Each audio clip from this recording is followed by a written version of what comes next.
가톨릭교회 교리서 제10절 열째 계명. 이웃의 집을 탐내서는 안 된다. 이웃의 집이나 밭, 남종이나 여종, 소나 나귀 할 것 없이 이웃의 재산은 무엇이든지 욕심내서는 안 된다.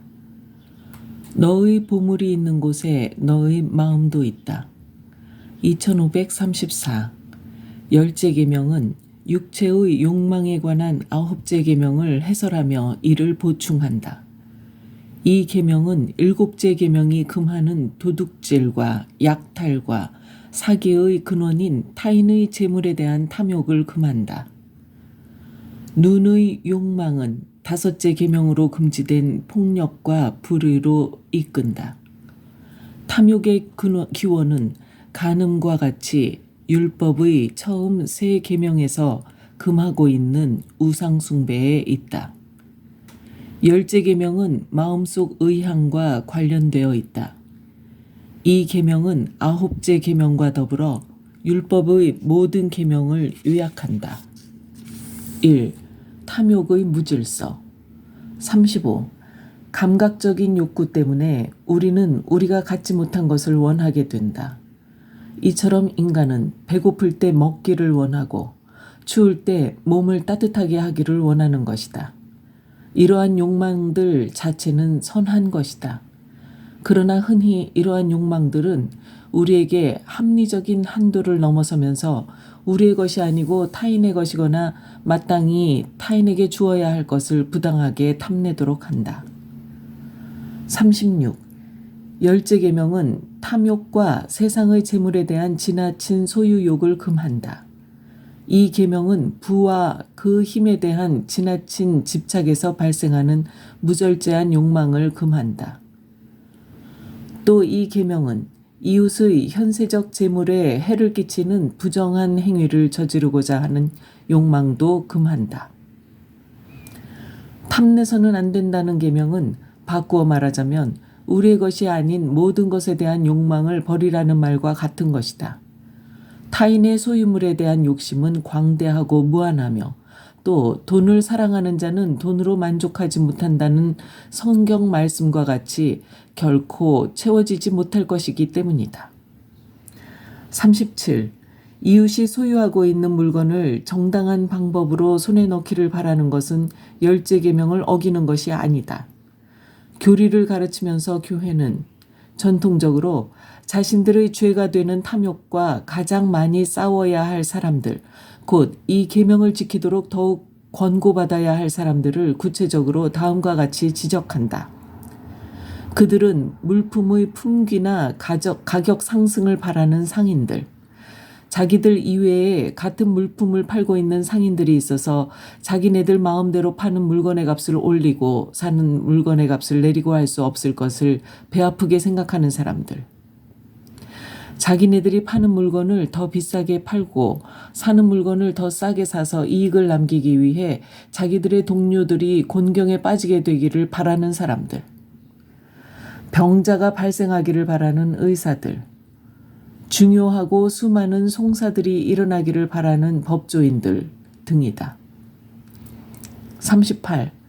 열째 계명은 인간의 마음에서 시기심을 몰아낼 것을 요구한다.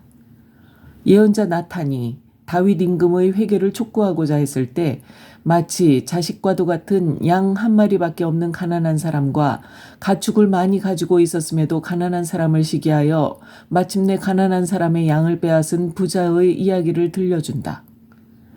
시기심은 매우 심각한 범죄의 원인이 될 수 있다. 악마의 시기로 세상에 죽음이 들어왔다. 우리가 서로 싸우고 서로에게 대항하게 하는 것은 바로 시기심입니다. 만일 모두 이렇게 그리스도의 몸을 위태롭게 하는데 열중한다면 우리는 어떤 지경에 이르겠습니까? 우리는 그리스도의 몸을 망가뜨리고 있는 것입니다. 우리는 한 몸의 지체들이라고 말하면서도 야수들처럼 서로를 물어뜯고 있습니다. 39. 시기심은 치명적인 악습이다.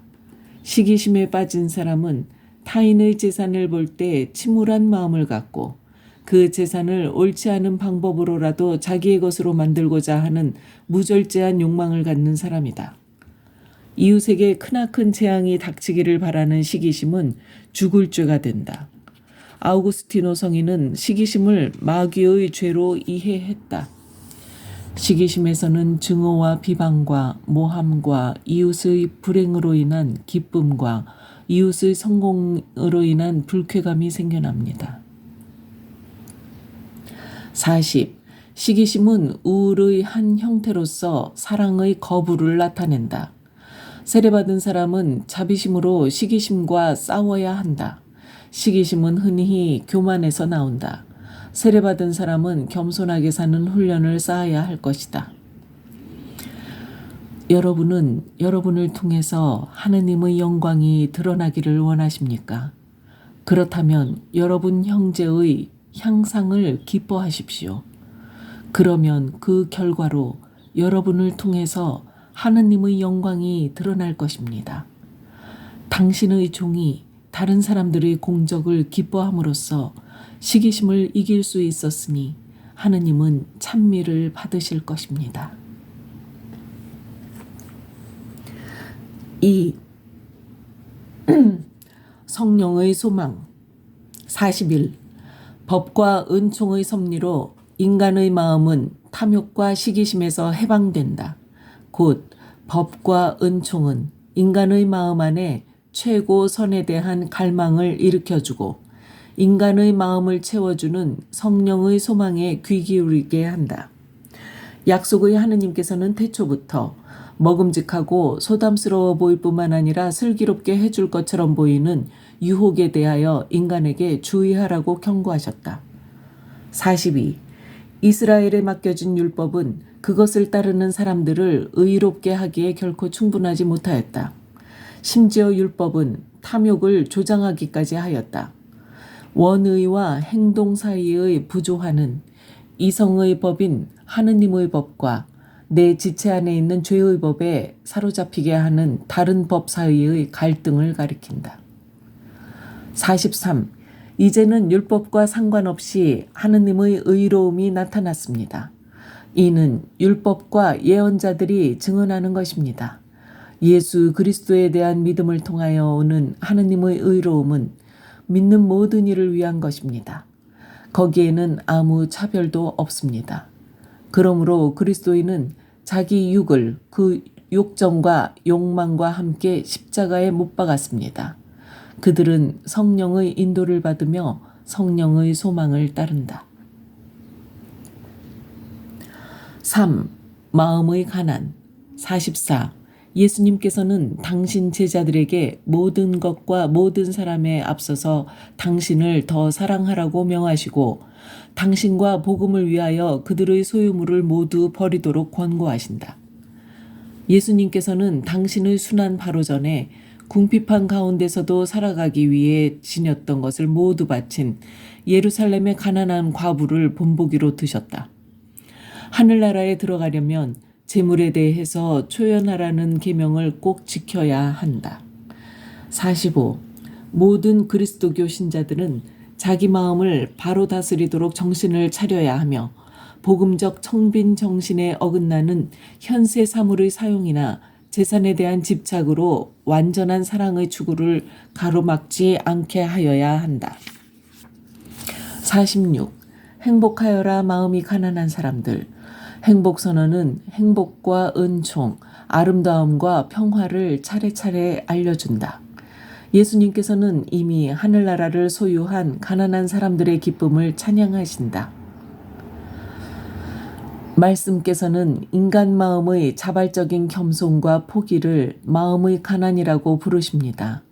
그리고 바오로 사도가 그분께서는 부유하시면서도 여러분을 위하여 가난하게 되셨습니다.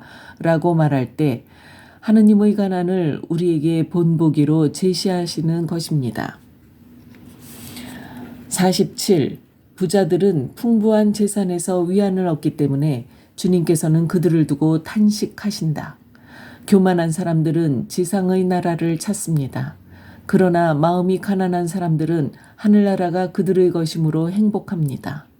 우리 자신을 하늘에 계신 아버지의 섭리에 온전히 맡겨드림으로써 우리는 내일에 대한 불안에서 해방된다. 하느님을 신뢰하는 가난한 이들이 참 행복을 누리게 된다. 그들은 하느님을 배울 것이다. 4. 하느님을 뵙고 싶습니다. 48. 진정한 행복에 대한 갈망은 인간이 현세의 재물에 대한 무절제한 애착에서 벗어나 하느님을 뵙고 하느님의 행복을 누리게 될 때 충족된다. 하느님을 배우리라는 약속은 모든 행복을 초월합니다. 성경에서 본다고 말하는 것은 곧 소유한다는 말입니다. 하느님을 뵙는 사람은 이 보는 행위 안에서 좋은 것을 모두 얻는 것입니다. 49. 거룩한 백성은 하느님께서 약속하시는 행복을 얻기 위해서 위로부터 오는 은총에 힘입어 싸워야 한다. 하느님을 소유하고 그분을 뵙기 위해서 그리스도교 신자들은 자신들의 탐욕을 죽이고 하느님의 은총으로서 쾌락과 권세에 관한 유혹을 물리친다. 50. 이 완덕의 길에서 성령과 신부인 교회는 그 말씀을 듣는 사람들을 하느님과 완전히 일치하도록 부른다. 그곳에는 참된 영광이 있을 것이다. 그곳에는 아무도 잘못 칭찬을 받거나 또는 아첨으로 칭찬받지 않을 것이다. 참된 영예를 받을 자격이 있는 사람들은 누구나 참된 영예를 받을 것이고 부당한 사람들은 그 누구에게도 영예가 주어지지 않을 것이다. 그뿐 아니라 자격 있는 사람들만이 들어가는 그곳에 자격이 없는 사람들은 아무도 들어가기를 바라지 못할 것이다. 아무도 자기 자신이나 다른 사람들에게서 반대받지 않을 그곳은 참 평화가 지배할 것이다. 덕을 주셨고 또 당신 자신을 덕에 대한 가능한 모든 상급 중에서 가장 훌륭하고 가장 큰 상급으로 약속하신 하느님께서 몸소 덕에 대한 상급이 되어주실 것이다. 나는 너희 하느님이 되고 너희는 나의 백성이 될 것이다. 하느님께서는 모든 것 안에서 모든 것이 되실 것입니다. 한 사도의 말도 바로 이런 의미인 것이다. 우리가 끊임없이 바라보고 실증을 내지 않고 사랑하며 지치지 않고 찬미하는 하느님께서 친히 우리 희망의 목적이 되어주실 것이다. 그리고 이 선물, 이 사랑, 이 소유는 영원한 생명과 마찬가지로 모든 사람에게 확실히 공통적인 것이다. 간추림 51. 너의 보물이 있는 곳에 너의 마음도 있다. 52. 열제계명은 부와 그 힘에 대한 지나친 집착에서 발생하는 무절제한 무력을 금한다. 53. 시기심에 빠진 사람은 타인의 재산을 볼 때 침울한 마음을 갖고 그 재산을 자기 것으로 만들고자 하는 무절제한 욕망을 갖는 사람이다. 시기는 죄종의 하나이다. 54. 세례받은 사람은 자비심과 겸손으로 그리고 하느님의 섭리에 완전히 의탁하여 시기심과 싸워야 한다. 55. 그리스도교 신자들은 자기 육을 그 욕정과 욕망과 함께 십자가에 못 박았다. 그들은 성령의 인도를 받고 성령의 소망을 따른다. 56. 하늘나라에 들어가기 위해서는 부에 대한 초연함이 필요하다. 행복하여라 마음이 가난한 사람들. 57. 인간의 참 열망은 하느님을 뵙는 것이다. 하느님에 대한 갈망은 영원한 생명의 물로 채워진다. 찬미 예수님.